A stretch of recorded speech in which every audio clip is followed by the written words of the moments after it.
আসসালামু আলাইকুম সবাইকে। এবার আমরা দেখব তোমাদের ষান্মাসিক সামষ্টিক মূল্যায়ন 2024-এর জীবন ও জীবিকা এর নবম শ্রেণী। তো দেখো এখানে তোমাদেরকে কি করতে হবে এবং এখানে কি বলা আছে আমরা একটু দেখে নেই।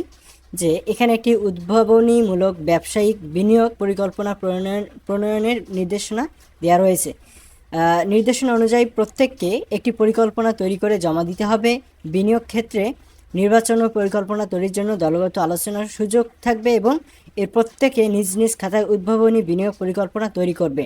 তো তোমাদেরকে বলে নেই, আমাদের এই কোশ্চিন সলভ অর্থাৎ তোমাদের সমাধান সহ আমরা কিন্তু আপলোড দেব আমাদের এই চ্যানেলে, তাই তোমরা অবশ্যই চ্যানেলটি সাবস্ক্রাইব করে রাখবে। দেখো এখানে তোমাদের কাজে এখানে কি বলা আছে, কাজ উদ্ভাবনীমূলক ব্যবসায়িক বিনিয়োগ পরিকল্পনা প্রণয়ন। এখানে চতুর্থ শিল্প বিপ্লবের এই যুগে আমাদের জীবনযাত্রায় প্রতিদিন যুক্ত হচ্ছে নতুন নতুন প্রযুক্তি, যা দ্রুত বদলে দিচ্ছে আমাদের চাহিদার ধরন। ভবিষ্যতের সম্ভাব্য প্রযুক্তির ব্যাপক প্রভাব পড়তে শুরু করেছে সকল কর্মক্ষেত্র ও বাজারে। ফলে টিকে থাকার প্রয়োজনে জরুরি হয়ে পড়েছে সৃজনশীল ও উদ্ভাবনীমূলক ব্যবসায়িক ভাবনা। এই প্রেক্ষাপটে বিবেচনা রেখে নিজ পরিবারের জন্য একটি উদ্ভাবনমূলক ব্যবসায়িক বিনিয়োগের ক্ষেত্র বেছে নাও। এরপর উক্ত ব্যবসায়িক বিনিয়োগের জন্য ধাপ গ এবং উ নিয়ে দলে আলোচনা করে নিজ নিজ খাতায় প্রয়োজনীয় নোট রাখো।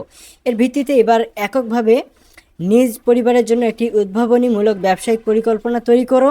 তবে উক্ত ব্যবসায়িক বিনিয়োগ পরিকল্পনায় নতুন প্রযুক্তিগত সুবিধার সমন্বয় ও ব্যবহার যেন থাকে তা নিশ্চিত করতে হবে।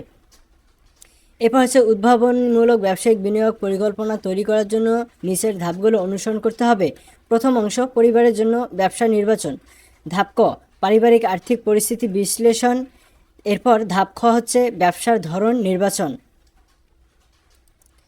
এরপর তোমাদের দ্বিতীয় অংশে রয়েছে ব্যবসায়িক পরিকল্পনা। ধাপ গ, ব্যবসায়ের প্রত্যাশা এবং প্রভাব নিরূপণ। এরপর সে ধাপ ঘ, ব্যবসাটির জন্য আর্থিক বিশ্লেষণ। এরপর ধাপ ও নম্বর হচ্ছে বিপণন আইডিয়া ও গ্রাহক সেবা।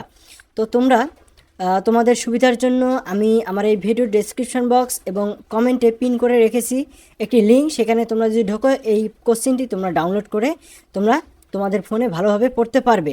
তো অবশ্যই তোমরা চ্যানেলটি সাবস্ক্রাইব করবে এবং তোমরা প্রশ্নটি ডাউনলোড করে তোমরা খুব সহজেই এটা সংরক্ষণ করে তোমরা পড়তে পারবে।